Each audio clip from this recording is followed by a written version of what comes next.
She doesn't want you to know this, but there is a direct correlation between the amount of attention you give her and the level of obsession she feels towards you. She'll tell you to be available, to show her you care, to be consistent, responsive, present. They tell you this and then they disappear. Because here's the part no one wants to admit. The moment she knows she has you, she stops chasing you. The second she feels like you're wrapped around her finger, she loses the fire. Not because she's evil, not because women are manipulative creatures, but because you made yourself predictable, emotionally obvious. You've removed all the mystery, all the tension, all the space for obsession to grow. Obsession doesn't bloom in full sunlight. It grows in the shadows where questions live, where doubt lives, where you don't always reply in 5 seconds with a heart emoji and a good boy smile. And all this time, you've been sabotaging your own attractiveness by doing something you think is good, something you were taught to do. By the end of this video, you will all know exactly how to kill that habit and become the kind of man she can stop thinking about. Let's break this down. She doesn't want a robot who texts back LOL every time she sends a meme. She doesn't want a man who drops everything the second she calls. What she wants, even if she doesn't say it, is emotional polarity. She wants to feel tension. She wants to feel pulled. And above all, she wants to earn your time, not just be handed it like a participation trophy. Here's the hard truth. You've been feeding her your attention like it's unlimited, like you're a vending machine. She presses a button, she gets a reply. She blinks, she gets a compliment. She exists and you validate her constantly, relentlessly, and you don't even see the slow erosion of her desire for you, because you're too busy being nice, too busy trying to be the guy who never makes her question where you stand. But that's the exact thing killing her attraction. You're available, always. And when something is always available, it's never valued. You want her obsessed. Then you have to stop giving her emotional certainty. You have to stop being the guy she expects to text back first. You have to stop being her dopamine dealer on demand. She has to miss you. Let me say that again, because no one told you this in school, and your friends won't say it out loud. Has to miss you. Obsession isn't built through presence, it's built through absence. Picture this: she's sitting in bed at midnight. She just posted something to his story, and she knows you watched it.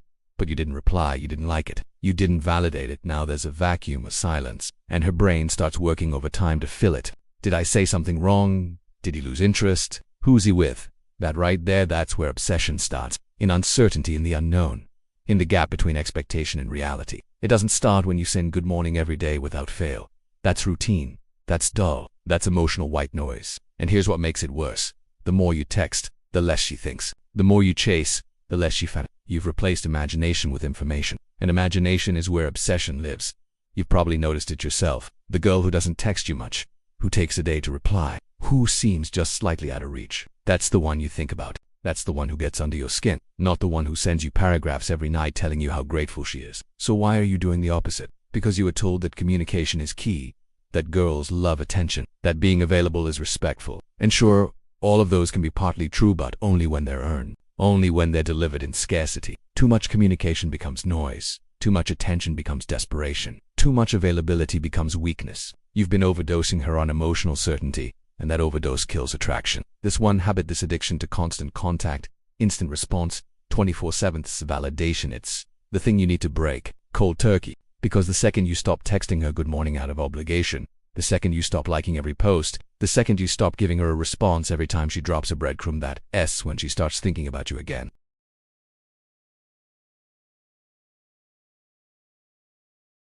You know what's wild? The moment you stop doing this one thing, this constant drip feed of validation, her energy shifts fast, her tone changes, her effort increases. She starts showing up in your life more intentionally. Why? Because you've shifted the frame. You've taken away the one thing that made her feel secure in your attention. And now she's investing again. Now, listen close.